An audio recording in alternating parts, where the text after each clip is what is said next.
Warning: some contents may be disturbing. Viewer discretion is advised.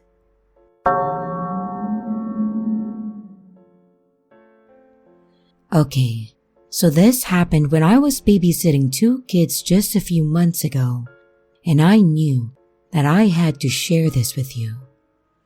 I'm in my mid-20s and have been babysitting since I was probably around 16 between my own sibling and other family members' kids.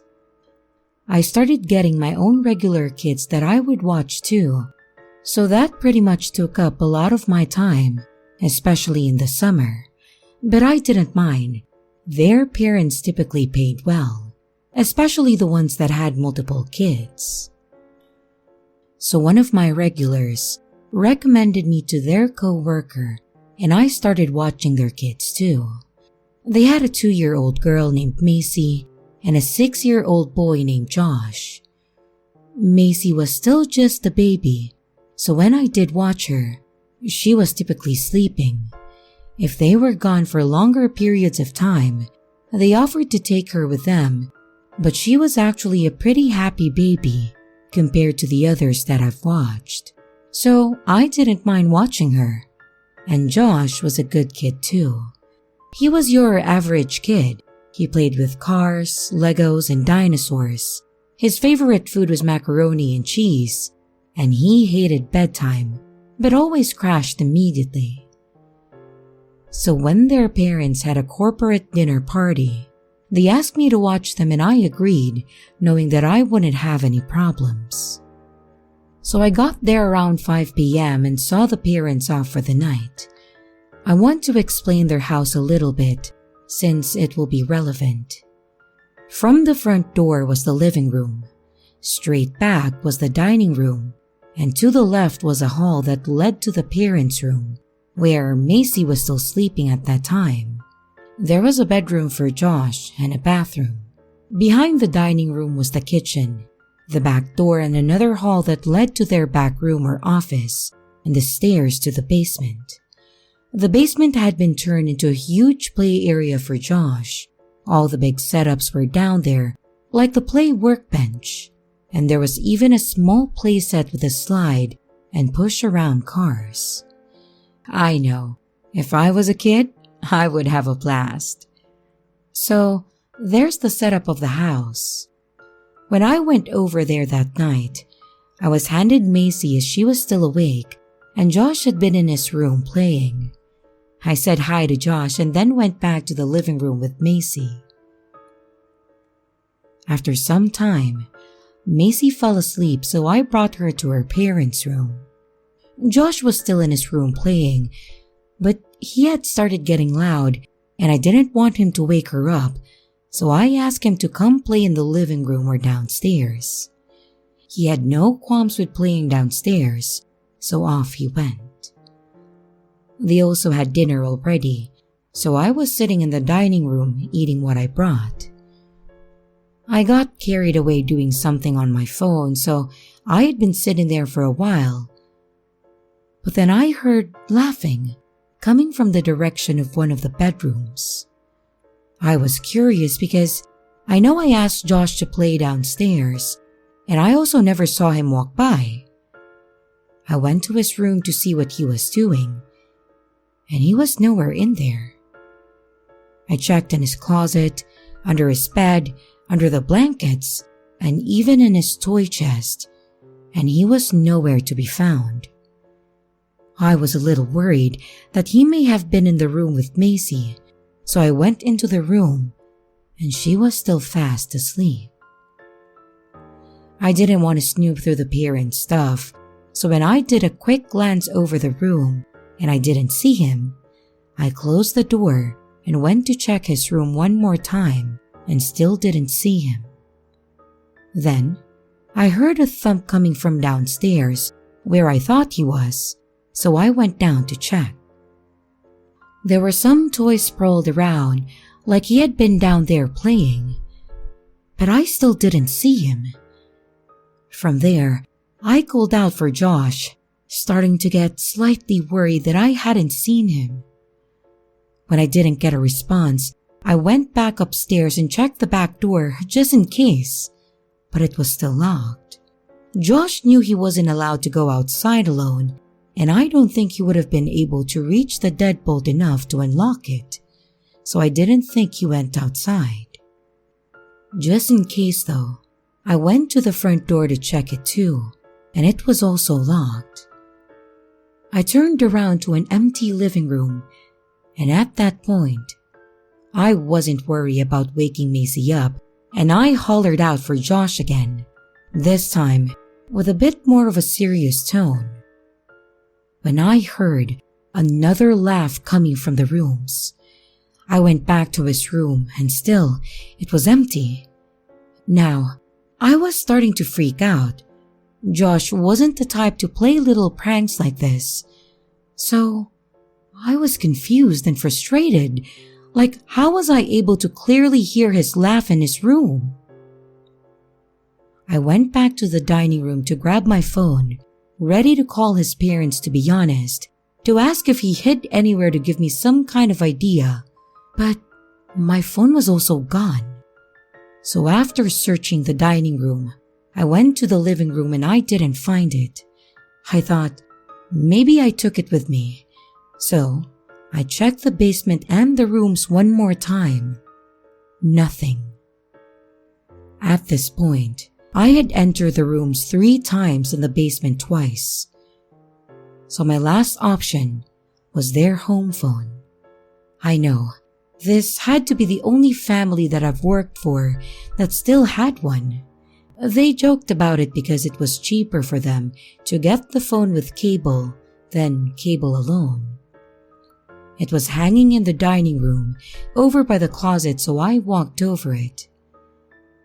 I called my phone and I started hearing my ringtone nearly behind me. I turned around to see Josh sitting at the table holding my phone. While I was relieved to see both the kid and my phone, I was also confused as to where he had been. From the position of the phone, I would have been able to see him come out of the bedroom hallway or the kitchen. I would have heard him pull out the chair and sit on it, but yet, I saw and heard nothing.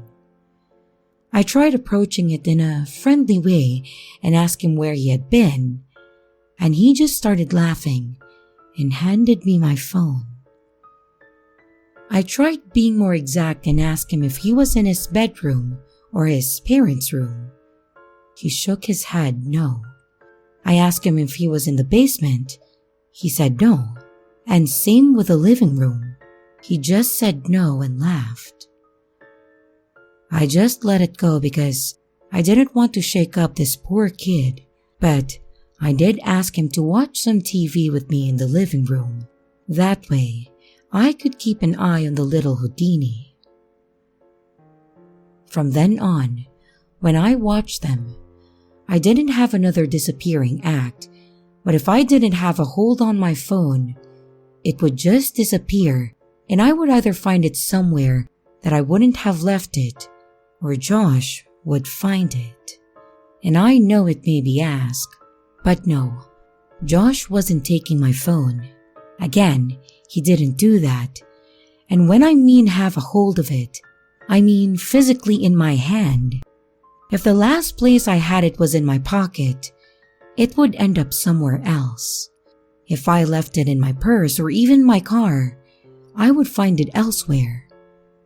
I don't know if this kid or my phone was able to break the matrix or what, but it's never been a dull moment since then when I have to watch them. If anything else significant happens, I'll be sure to update you.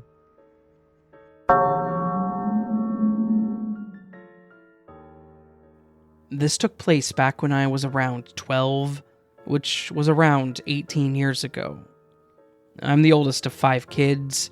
My mom and dad had 4 kids, and when they divorced, my dad remarried and they had 1 kid together with his new wife, our stepmom. We were lucky enough to have to deal with that wonderful custody BS of our weekends and holidays being split up. We missed out on a lot of parties and events if they fell on my dad's time, So I think we all had a bit of animosity towards my dad's new family. Now, once we got over there, we did have fun though. We had our own rooms and toys and we did things together, but it still wasn't fully a home. I'm sure those that have been through this will completely understand what I mean by that. During the summer, it was even more divided, where we would spend 2 weeks at my dad's and then 2 weeks back home. It was during the summer when this event took place. My little sister, Andy, who was 2 years younger than me, always had the hardest time leaving for my dad's. So she had a small meltdown when we left and pouted a bit when we got there. The first day went all right. We went to the pool and then the movies later that night. Andy seemed to be doing better at this point and was acting as she normally did at home. The rest of the week seemed to be fine too. It was the next week that things seemed to get a little weird. We still had fun at the pool, at home, and anywhere else that we went, but when it came to her talking or making decisions, she seemed very dull. She never made a solid decision. Like with lunch, she would just agree with somebody else. She just followed me around and did whatever I did or my brothers and sisters wanted to. It was unusual because we actually had bikes there and she loved riding hers, but if someone didn't suggest that we ride them, she didn't bring it up. I just thought maybe she was getting homesick, so I didn't push it or anything like that. Until the day before we were supposed to be going back home. It was a Friday, so my dad had already left to go to work. My stepmom was off, but she was going to be running errands all day, so a babysitter was going to be over soon. I was having my cereal in the kitchen, my brothers and sister were already watching cartoons in the back room, and Andy was still in bed. As I was putting my bowl in the sink, my stepmom asked me to go wake up my sister. I went to the doorway and told her that she needed to get up. She was lying on her side and facing away from me, so I couldn't tell if she was awake or heard me, so I walked up next to her and shook her again, telling her she needed to get up. That's when I noticed that she was awake, but she was obviously crying. She was sniffling and letting out those small whimpers as you do when you're crying, so I asked her what was wrong, but she wouldn't answer me. Worried that she wasn't feeling good or something worse, I went to get my stepmom and followed her back to Andy's room. She did the same as me and only called out for her in the doorway, but when she heard her crying, she approached the bed, wrapped her arm around her, and tried to get her to talk. That's when I hear her say, "It's finally different." She tried to get her to further explain and sit up, and so she finally turned around and she was sitting on the bed with her legs crossed. After she took a few deep breaths, she finally said, "Every day has been the same, and today it finally changed. I was stuck and I didn't know how to get out." She then had the most terrified look on her face and started crying again uncontrollably. I had never seen her like this before. I'm sure I'd seen her cry or even scared in some cases, but this was completely different. She looked like she had been fighting for her life and was trying to figure out where she was, maybe. It actually scared me and made me cry a bit, so I had to leave the room. I don't think any of us really understood because I remember my stepmom telling her she was okay and was talking about the different things that we did and asked her if she was just bored. This was when she nearly gave a play-by-play of the day that we rode our bikes and found a frog, which was about a week ago. She mentioned how she was up first, she had a bowl of cereal. I woke up next and we joked because we had Lucky Charms and she saved one of each marshmallow for her last bite. And then we both said the little rhyme. We watched TV and she explained the exact episode. She then mentioned how we were told to play outside, we rode our bikes to the park, we found a frog. mentioned the face that she could make out on its back, and then the name that we gave it before releasing it. She went on from there, literally explaining every single detail of that day, even the small things that one would forget about, like the order in which she ate her dinner, with every single bite. She said she thought it was weird the second day, but then the third, fourth, and fifth day had been the same, and she started getting scared that she was stuck and couldn't figure out how to get out. My stepmom was trying to calm her and get her to forget about it since it obviously hadn't been the same for us. Surprisingly, she made Andy oatmeal so that she had a different meal, and told us not to talk about it and try to cheer her up instead. I sat with her as she ate her oatmeal, still looking terrified and in disbelief.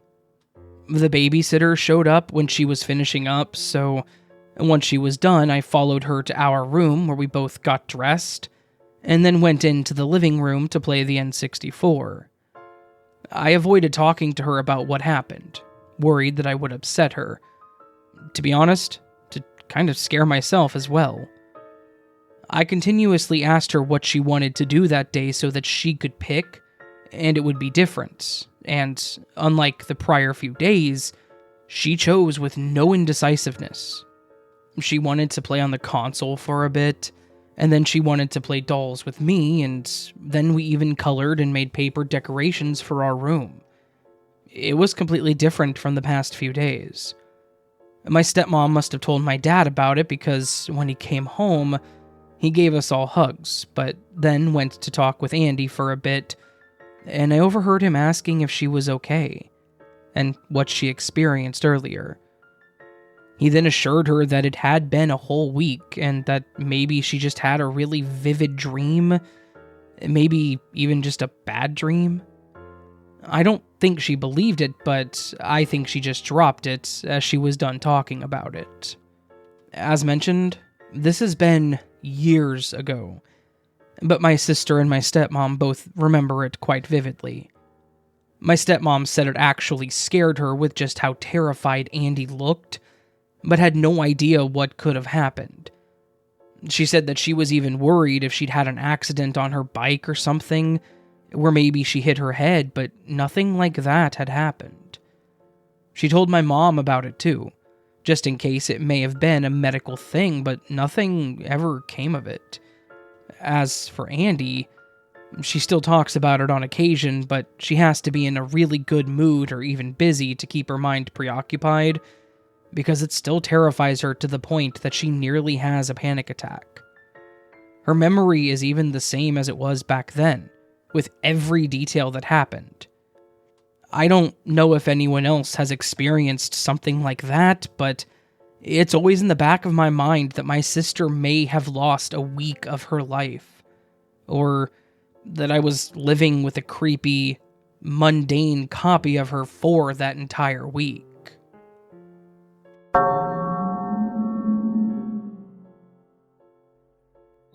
So, I have a cousin named Mary that I have always thought of as a bit odd. She's a good kid, don't get me wrong, but she's always had a bit of a weirdness about her. My mom says that she's most likely sensitive to the paranormal, and that may be true, but to me, some of the things that she's sensitive to, or has said, have been really strange.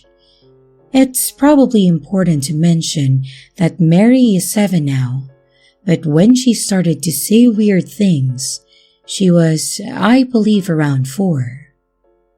The first thing I remember her saying that was weird was when I stayed the night over at my aunt and uncle's house. I was 13 at that time and she was 4, like I mentioned. And when I stayed over, she wanted me to sleep in her room with her. I set up my sleeping bag in her room by her bed and was ready to go to sleep. After about 10 minutes or so, Mary put her hand over my shoulder and started talking. But it wasn't like she was talking to me. It sounded like she was talking to someone else in the room. I can actually remember exactly what she said too, because it scared the absolute hell out of me. The whole time she was sitting there talking, she was telling whatever she was talking to that I was nice. She said something like, "No, don't bother her. She's nice. I like her." Then after a few seconds, she seemed to get more serious and say, "No, you can't take her." And then she chuckled and went to sleep. She seriously said this, didn't say anything to me about it, laughed, and then passed out. It was creepy, but I moved on and pretty much forgot it, assuming that she was just talking to her imaginary friend or whatever. That changed when my aunt sent me a text after I spent the night and asked me if she had mentioned anything about being scared in a room. I said no, but then I told her that when I was in there, she was talking to herself. My aunt then goes on to tell me that my cousin told her that she didn't want to sleep in her room anymore because the man that lives in the walls keeps watching her. My aunt tried to get more information, but she kept saying that there was a man that would walk through the walls and watch her sleep, and it scared her. So she didn't want to sleep there anymore. She actually didn't sleep in her room for a few weeks after this, and any time that she went to her room, she would make angry comments to someone and then run out screaming. Not like scared screaming, but screaming like she was angry, almost growling. Then after a few weeks, she kind of just moved on and went back to normal. This wasn't the only time that she had one of these events, but this was one of the ones that I was present for, and it was kind of weird. It could have been an imaginary friend, sure, but it felt more real than that. She seemed way too involved for it to be imaginary. And like I mentioned, my mom says that she's sensitive to the paranormal, and I think that I agree with that sentiment, mostly because of this and a few other things. Hopefully you think that this is creepy enough to include in a video, because to me, it was seriously creepy.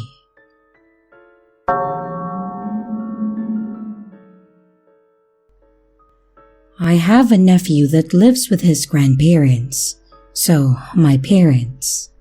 Unfortunately, my sister and her boyfriend are not the best of parents, and they pretty much abandoned him and just left the state. We have no idea where they are, and to be honest, it really doesn't matter. He's happy with his grandparents, and they get to go be high 24/7 in another state. So, my parents get to go through the joys of raising a young boy again, and he gets better parents. It's probably important to mention for this story that he's 5 years old, and he's a very creative little kid, like most 5-year-old boys are. He likes to play with trucks and cars and dinosaurs, but that's about as far as his creativity really goes. He's way too young to understand the ways of the world or have any knowledge of the things that he's mentioned to my grandparents, which is where this story comes in. The other day, my father was watching a story about the Iraq War. He said it was some documentary about the war, and they were talking to soldiers that had PTSD. It wasn't a graphic documentary, and it was more focused on the people that fought over there than the actual war itself. So my dad didn't have any issue with my nephew watching it, mostly because he wasn't likely to understand any of what was going on. My dad said that they were showing flyovers of the desert, and my nephew randomly started crying, like sobbing crying. He paused the show and asked him what was wrong. But my nephew kept saying that he didn't really want to talk about it. This was such an odd behavior for him, as he's a very verbal kid, and he's literally never said, I don't want to talk about it. About anything. He got up and then knelt down in front of my nephew, asking him why he was crying and trying to calm him as best as he could, just trying to figure out what exactly was causing him so much distress. And after a while, my nephew finally started opening up about what was upsetting him. He looked at my grandpa dead in the eyes and said, "The place they showed on TV, that's where I died." Obviously, my dad was so confused, but he pressed for a little more information. My nephew said, "It was in the deserts. I got shot, and I saw my brother get shot too. He was bleeding, and when I tried to go over to help him, I got shot. It hurt. I was really sad. I was crying and looking at my brother, and then I started to feel really cold, and I fell asleep." After he said this, he started crying again, like to the point of sobbing. My dad tried to hug him and tell him that it was okay, and he was trying to tell him that he was just dreaming or that it wasn't real. But my nephew wasn't having it. After he finally calmed down, my dad decided not to watch the rest of the documentary. He told me all about this, and we discussed what we thought it was, if he had just seen something and was influenced by it. My dad doesn't like to think about the paranormal. That's more my thing, but I explained to him that this genuinely sounded like a past life experience. I told him all about how I'd read about kids remembering their past lives, and that my nephew was more likely recounting how he died, because he was reminded by the show. I thought the story was sad, honestly, and my dad agreed, but decided that he wouldn't watch anything like this around him anymore. Obviously, I'm open to other interpretations, but I feel like past life experience is the likeliest possibility.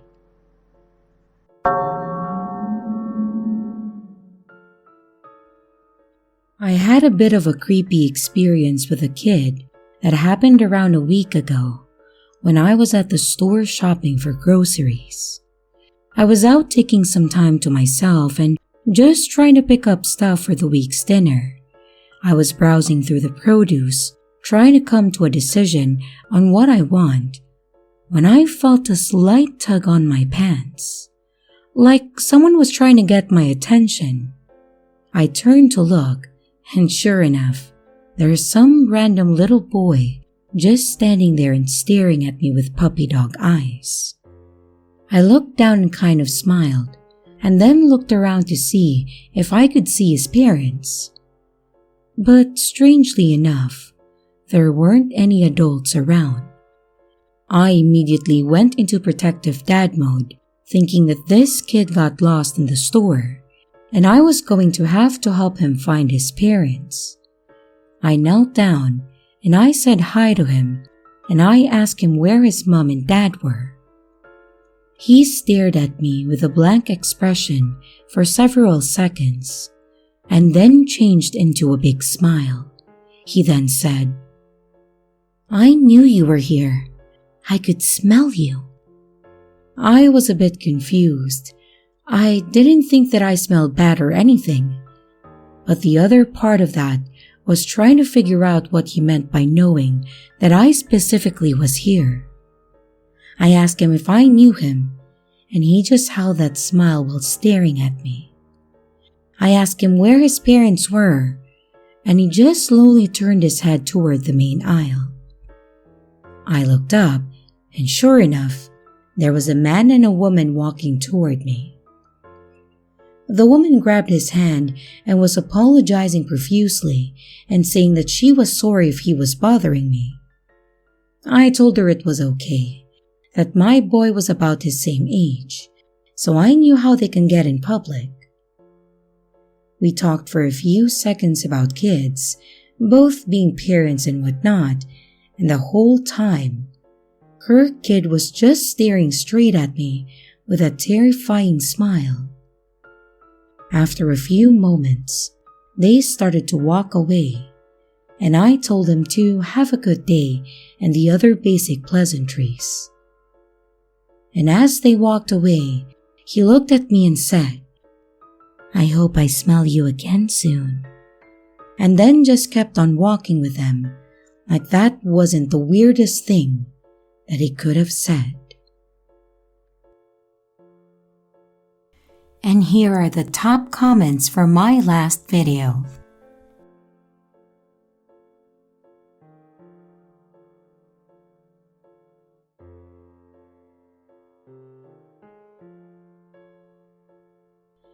And here's the riddle for this video.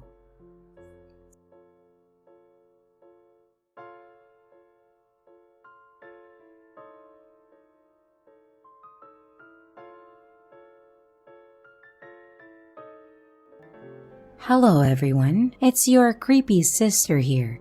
Thank you so much for watching the video. I really appreciate each and every one of you. But I would also like to thank my amazing patrons, my top tippers, and my dearest channel members. Thank you very, very much. I really appreciate it with all of my heart. If you want to support the channel further, you could also choose to become a patron, a tipper, or a channel member.